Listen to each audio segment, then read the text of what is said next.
Irmãos queridos, graça e paz de Cristo, estamos hoje nessa oportunidade, não deixa de ser um culto de gratidão a Deus, né? Gratidão pelo que Ele fez, pelo que Ele faz, pelo que ainda vai fazer nesse lugar, através dessa liderança. Sempre que eu venho aqui, a gente diz que tem uma história de relacionamento, de amizade, com o pastor Márcio Correia, e a maioria dos irmãos aqui da igreja sabem disso.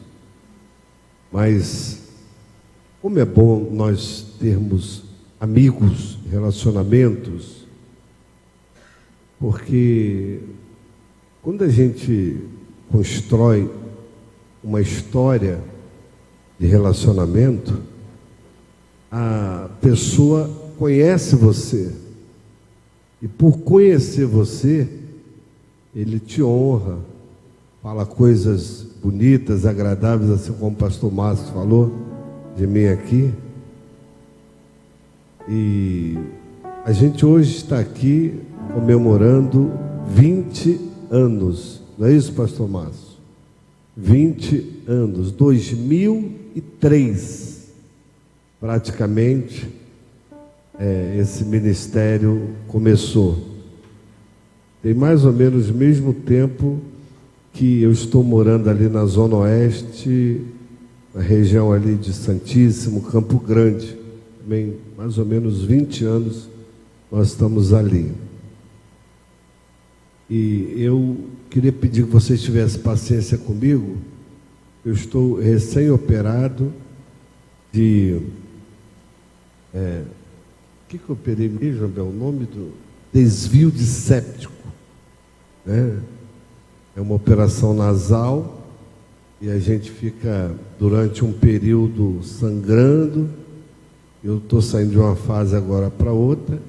Vou na revisão semana que vem. Então, eu não posso trazer uma pregação muito ainda explosiva. Então, vocês me perdoam se a gente não for muito pentecostal hoje. Amém? Glória a Deus. Então, Deus colocou no meu coração aqui para repartir com vocês. Primeiramente, eu quero dizer que eu gostei muito aí do Ministério Divinal. Divino louvor, louvor divino. É isso mesmo? Tudo para Ele, para a glória dEle. Eu fiquei imaginando aqui vocês na rua evangelizando. Que negócio bacana, né? Porque tem gente que é atraído pela música. A música atrai, irmãos. Eu já ganhei pessoas para Cristo através do louvor. Então a música tem um poder de tocar a alma, tocar as pessoas. E eu fiquei imaginando vocês aí na rua com a gente lá, na região lá da Zona Oeste, fazendo um trabalho. Mas o que Deus plantou no meu coração está descrito. Primeiramente, vamos ler Crônicas 20, segunda Crônicas 20. No verso 12, nós vemos um relato de uma guerra que ia acontecer, em que um dos lados estava em muita desvantagem. E eu fico pensando que Deus gosta de quem, humanamente falando, está em desvantagem. Os pequenos, os menores. Sabe por quê? Porque aí Deus tem possibilidade de fazer o milagre. Quem está em desvantagem e chama por Deus, aí é que Deus mostra o seu poder, sua glória. E nós vamos falar justamente sobre isso. Mas, pastor Márcio querido, Igreja Cairóis, Igreja Evangélica Cairóis, 20 anos de sucesso. Eu não sei, mas a memória de alguns aqui pode lembrar pessoas que entregaram a vida a Cristo aqui, famílias que foram tocadas, restauradas, casamentos abençoados nesse lugar, crentes que vieram, crentes que se foram, mas foram e levaram o que aprenderam. E toda igreja é assim. Nós temos às vezes uma membresia flutuante, né? Alguns vêm, outros vão, outros voltam, outros ficam. Mas o que fica é o que Deus fez e marcou essa obra. Esta obra foi marcada pelo Senhor. Amém? Eu não tenho dúvidas disso. Então, quando eu leio 2 Crônicas 20, verso 12 na sua Bíblia: "Ah, Deus nosso, porventura não julgarás, porque em nós não há força." Preste atenção. "Perante esta grande multidão que vem contra nós, e não sabemos nós o que fazer, o que vamos fazer, o que faremos. Nós estamos aqui sem chão. Porém, nossos olhos estão postos em Ti." Ao mesmo tempo que há um reconhecimento de desvantagem, como o rei Josafá, ele está dizendo, não tem força nosso exército, o exército deles, é uma luta desigual. E eu penso que o nosso adversário, ele luta com a gente com vantagens sobre nós. Nós não o vemos fisicamente, mas ele nos vê. Ele arma armadilhas, situações. Nosso adversário mobiliza o inferno contra você. Ele mobiliza demônios, usa pessoas do seu relacionamento, amigos, parentes, usa o vizinho, usa gente que você nunca pensava, não imaginava que se levantaria contra você. Então, há uma desvantagem, mas uma coisa nós temos que ter em mente e no coração: é não afastar os olhos de Deus, é não perder o foco.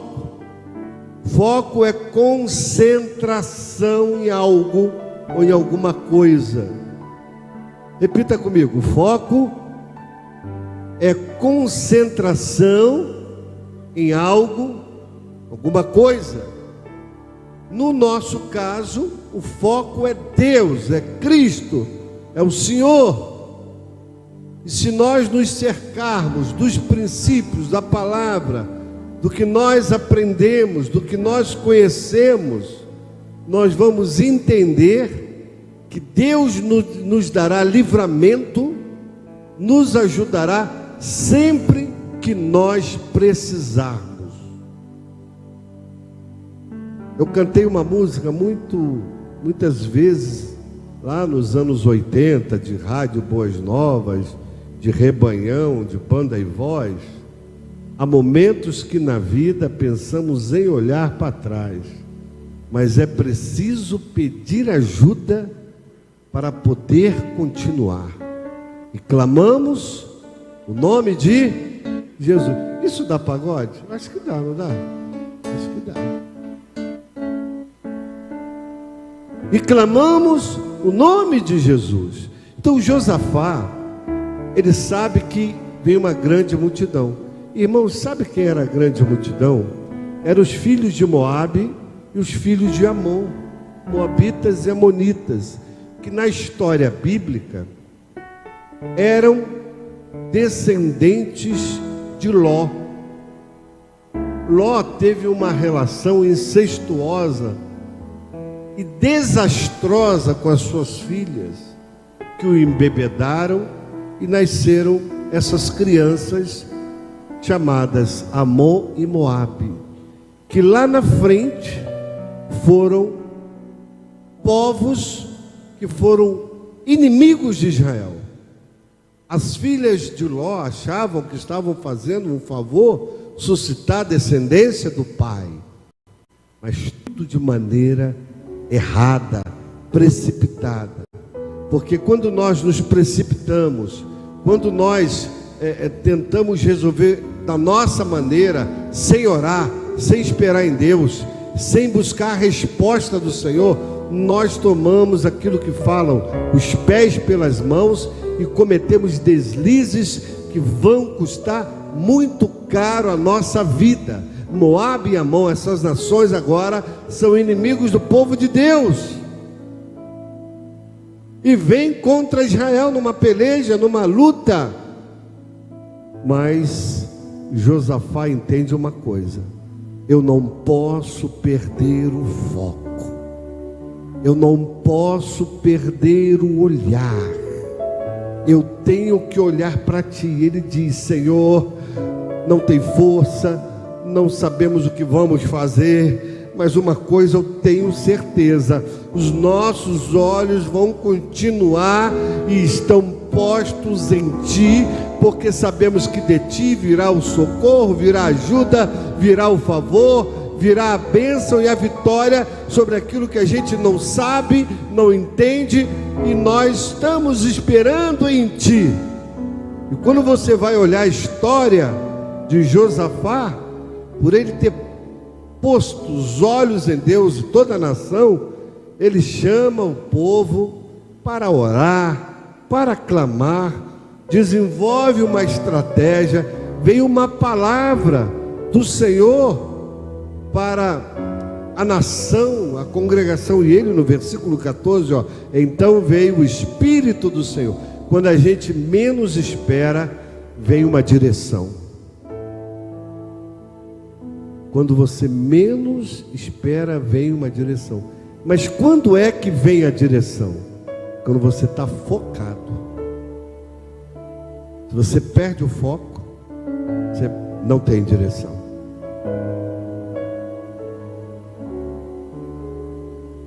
Eu lembro que na Bíblia alguém disse: elevo meus olhos para os montes.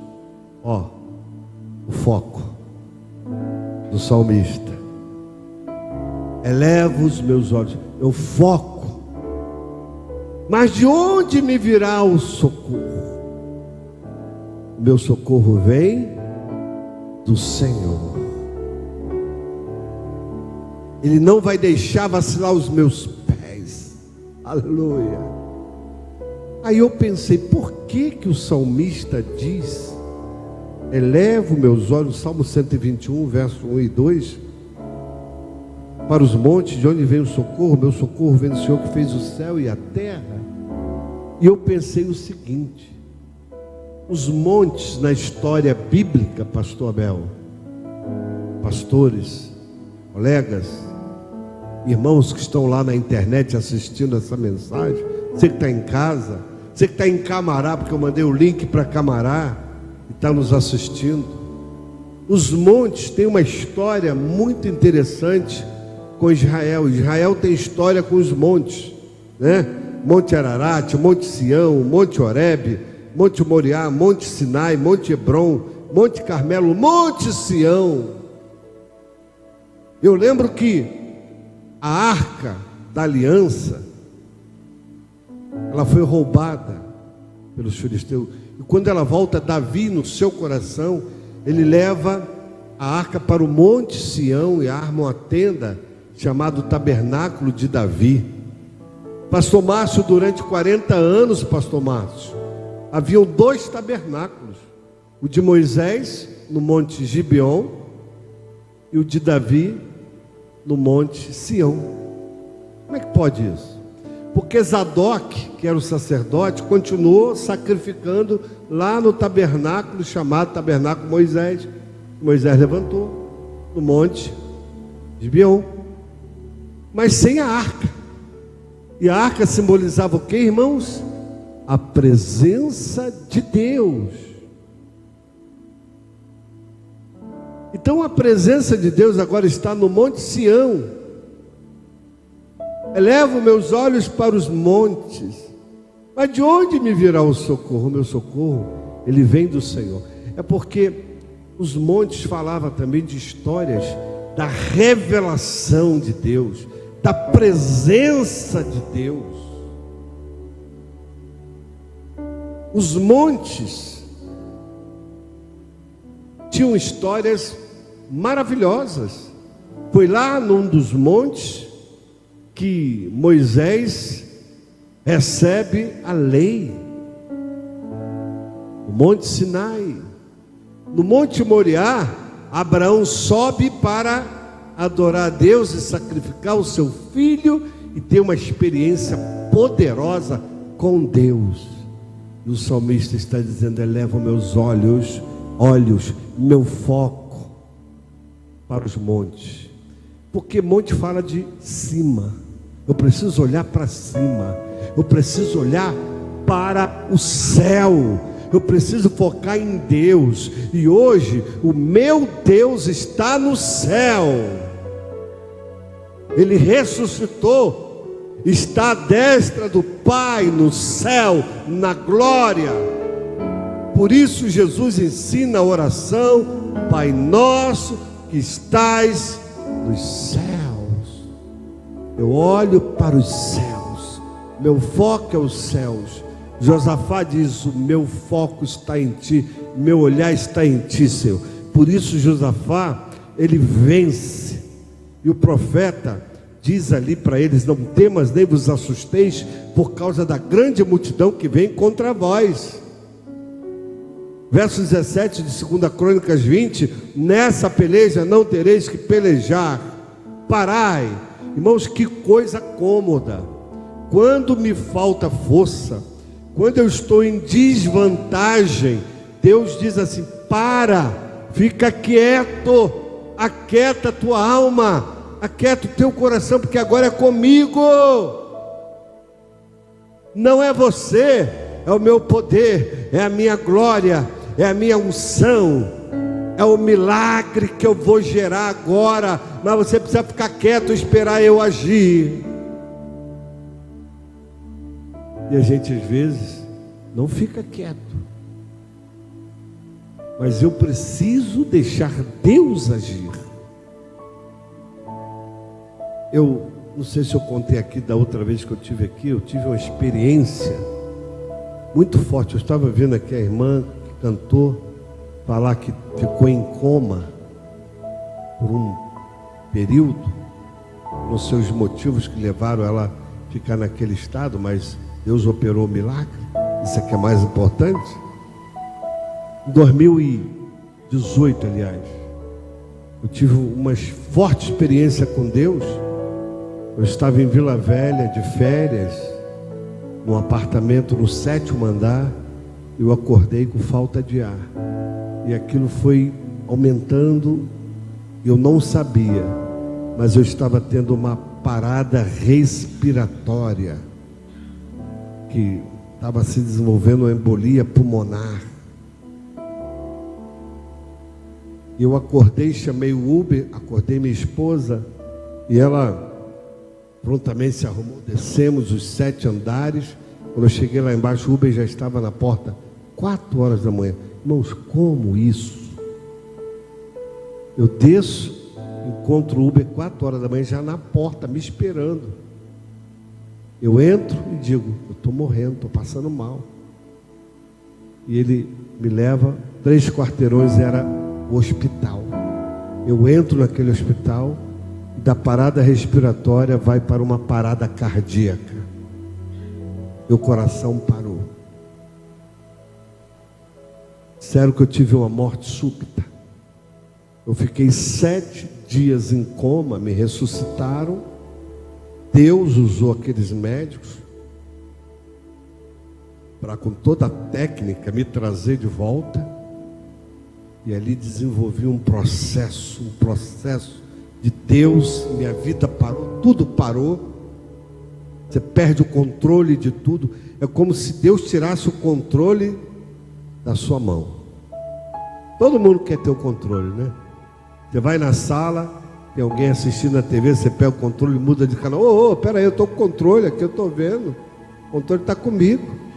Você imagina, você que tem um controle de tudo, sabe de tudo. O dinheiro está na tua mão, a conta está o dinheiro está na tua conta. Você que sabe o que vai fazer, pessoas dependem de você, o barco da tua vida está indo e você controlando, mas de repente Deus tira o controle de tudo de você.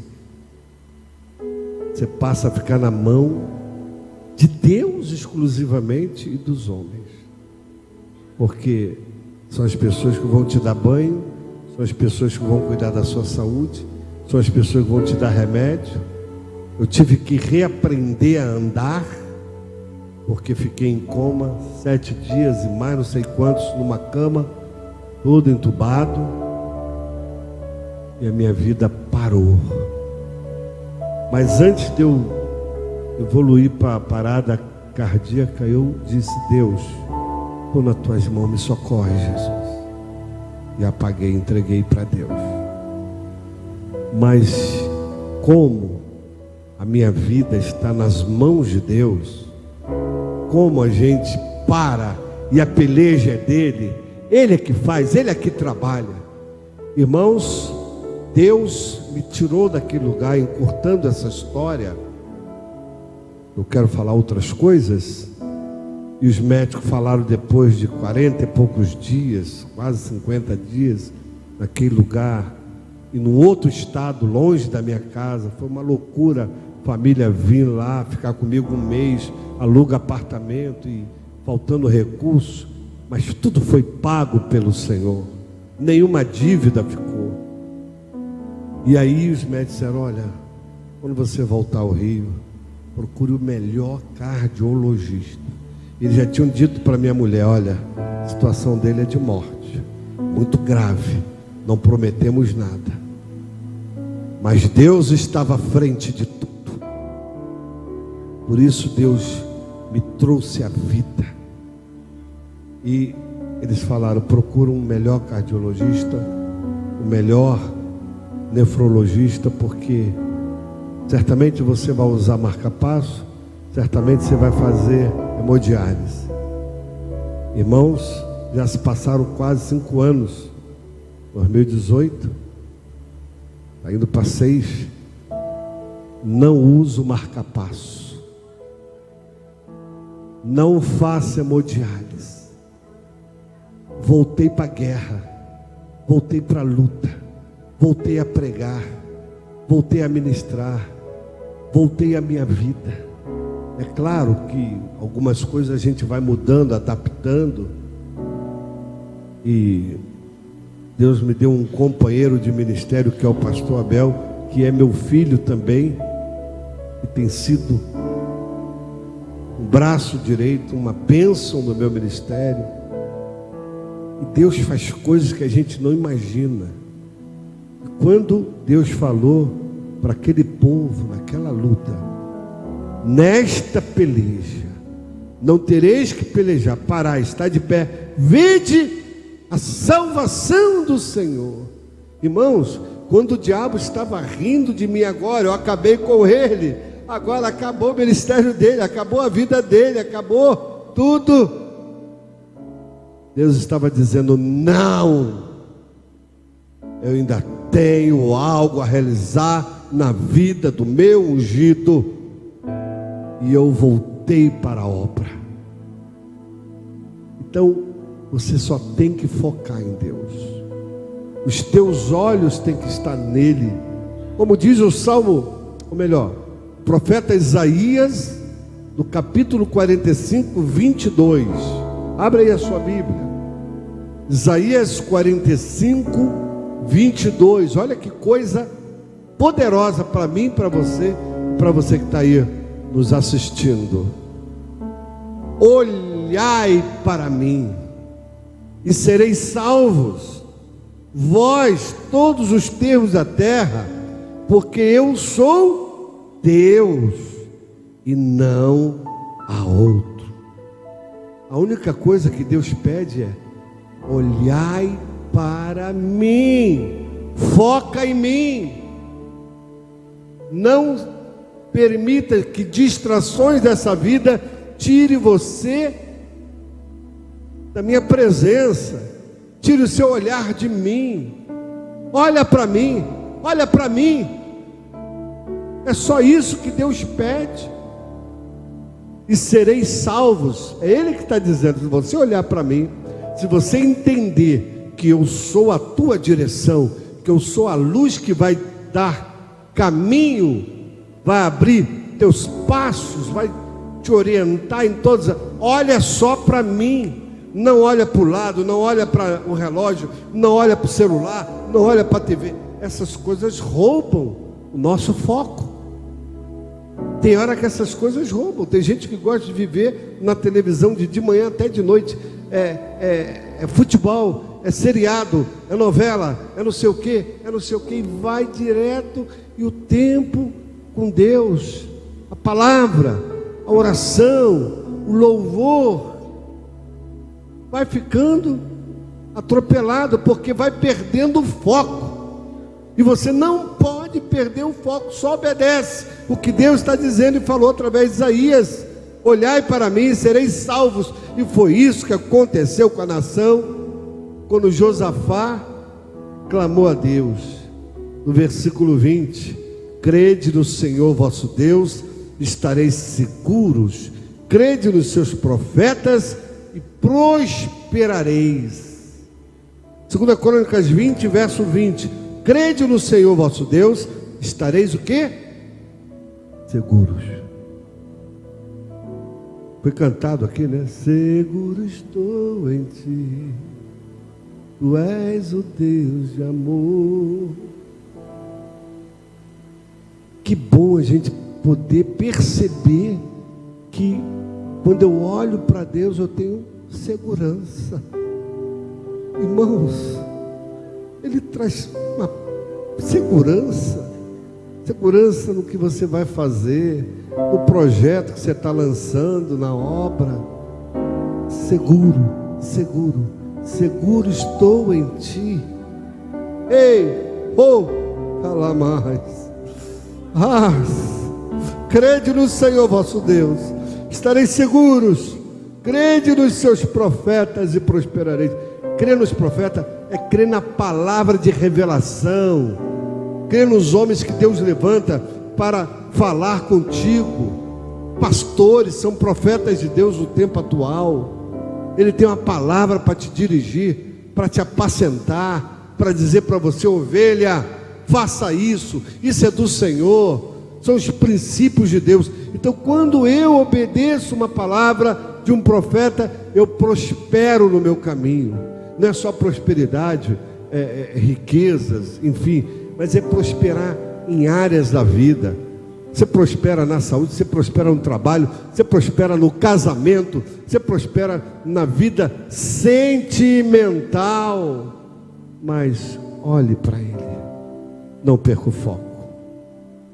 E aí você vê que Josafá, ele tem uma vitória tremenda contra esse povo. Eu lembro que no livro de Atos, capítulo 1, os anjos de Deus aparecem e ali Jesus é levado aos céus. Atos capítulo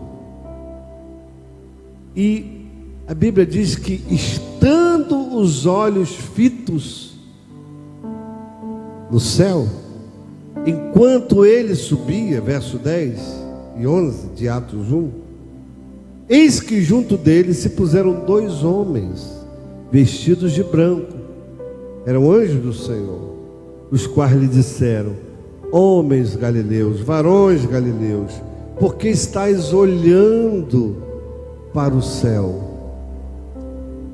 O fato desses anjos dizerem e perguntar por que vocês estão olhando, não, eles não estavam repreendendo, era apenas confirmando: olha, vocês estão olhando para o céu?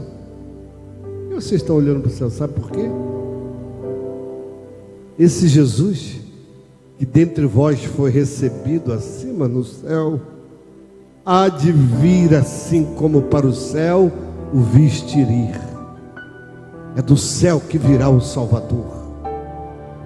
Olha para mim, é do céu que virá aquele que há de levar a sua igreja, a sua noiva, para as bodas do Cordeiro.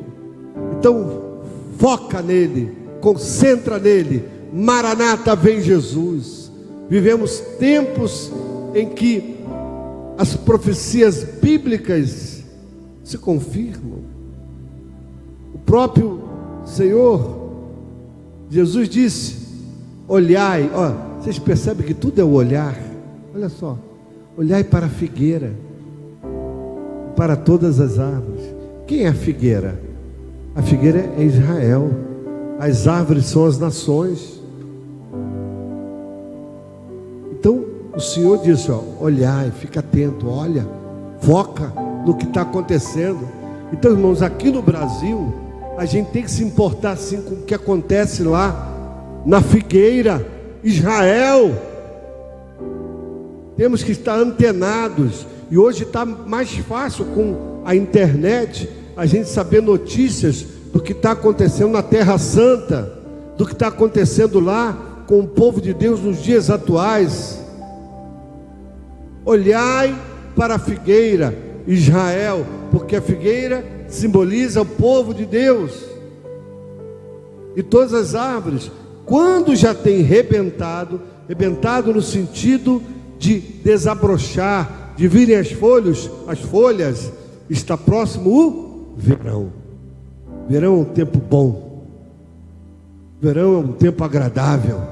Então o Senhor está dizendo: ó, foca aí na figueira, foca nas nações, o que está acontecendo. Não é só a gente ficar olhando o que está acontecendo aqui no Brasil, não.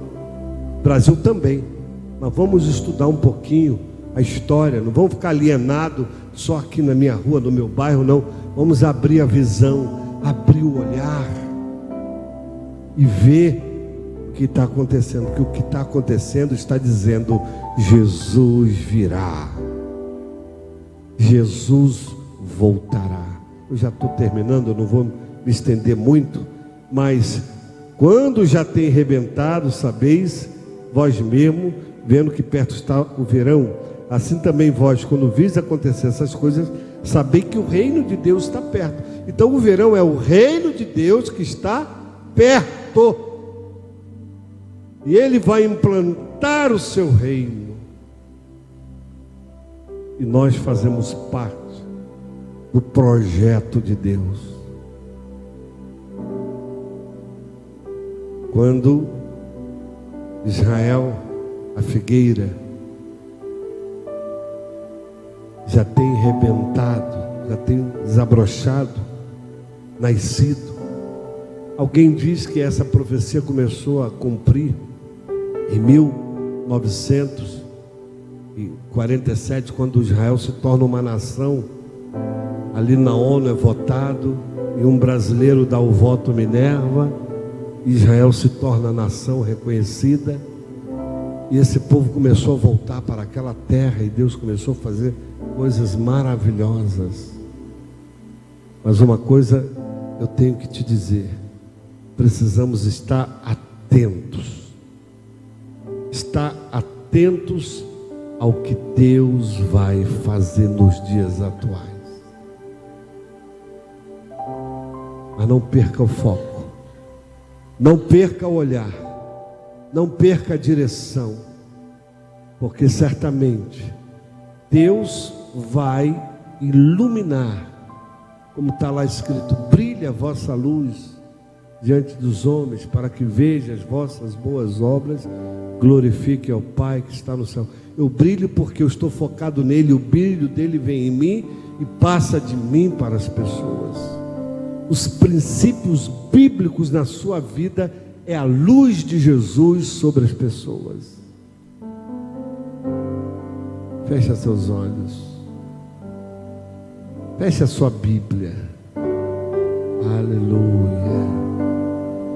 Aleluia, Senhor. Oh Deus, muito obrigado. Muito obrigado, Senhor. Porque o Senhor tem nos dado estratégias, o Senhor tem feito milagres. Parai, nessa peleja não tereis que pelejar, o Senhor pelejará por vós. Obrigado, Pai, porque, Senhor, quando nos falta força, quando nos sentimos em desvantagem, o Senhor vem e age em nosso favor, e nos traz cura, e nos traz ajuda, bondade e misericórdia. Aleluia, aleluia. Eu quero abençoar você, fique de pé. Eu quero abençoar você. Eu queria que você saísse do seu lugar e viesse aqui à frente. Vamos todos aqui para frente, por favor. Eu quero abençoar você. Oh Jesus. Eita Deus.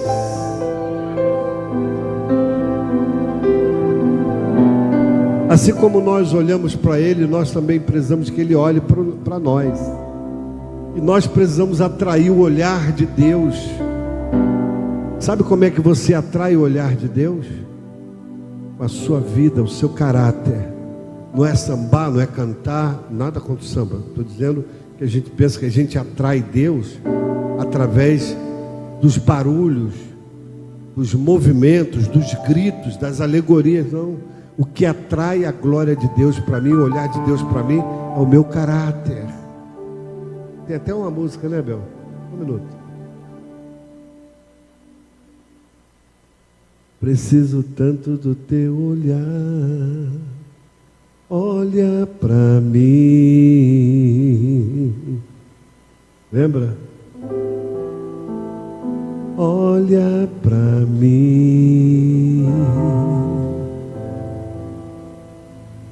Preciso tanto do teu olhar.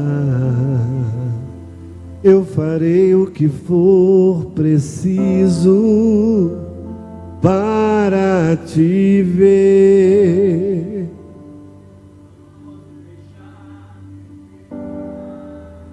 Sem me receber, não importa os dão.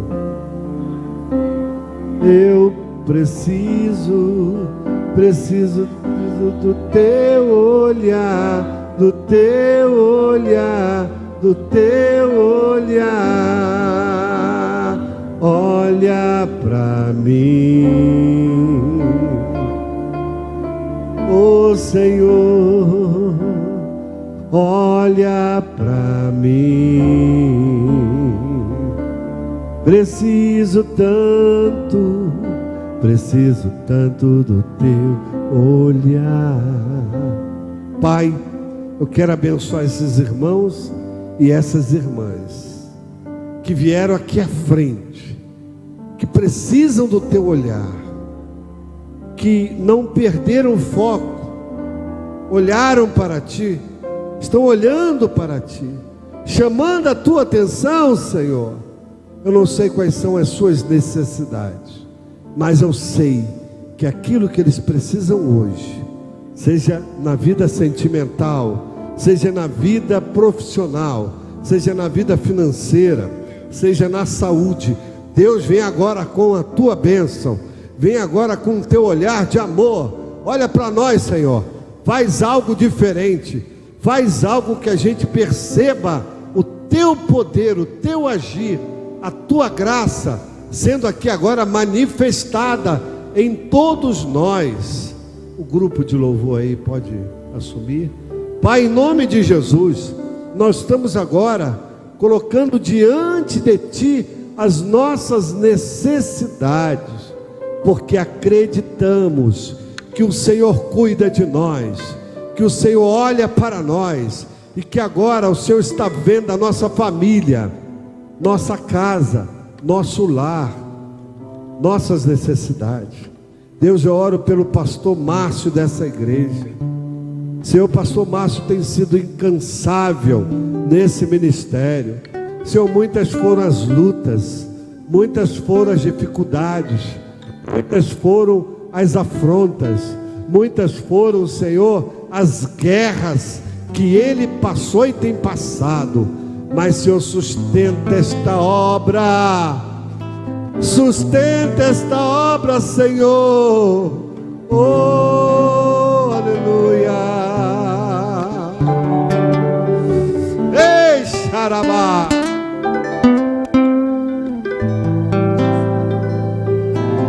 Alô, hey,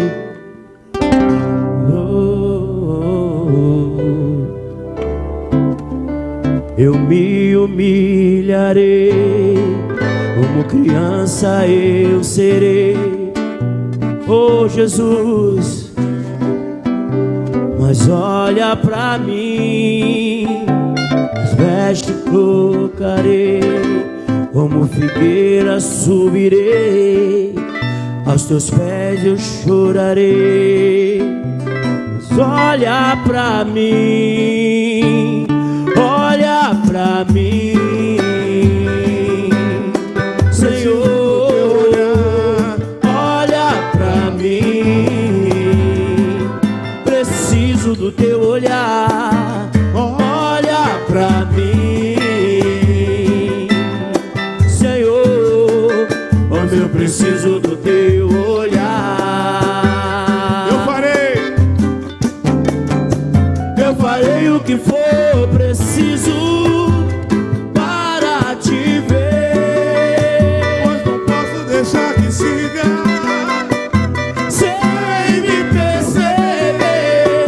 Não importa a multidão, só eu sei o que eu preciso, e eu preciso do teu olhar, do teu olhar, do teu olhar. Eu farei o que for preciso para te ver, pois não posso deixar que siga sem me perceber. Não importa a multidão, só eu sei o que eu preciso, e eu preciso do teu olhar, do teu olhar, do teu olhar. Olha pra mim, Senhor, olha pra mim, preciso do teu olhar, olha pra mim, o meu preciso, eu preciso do teu olhar,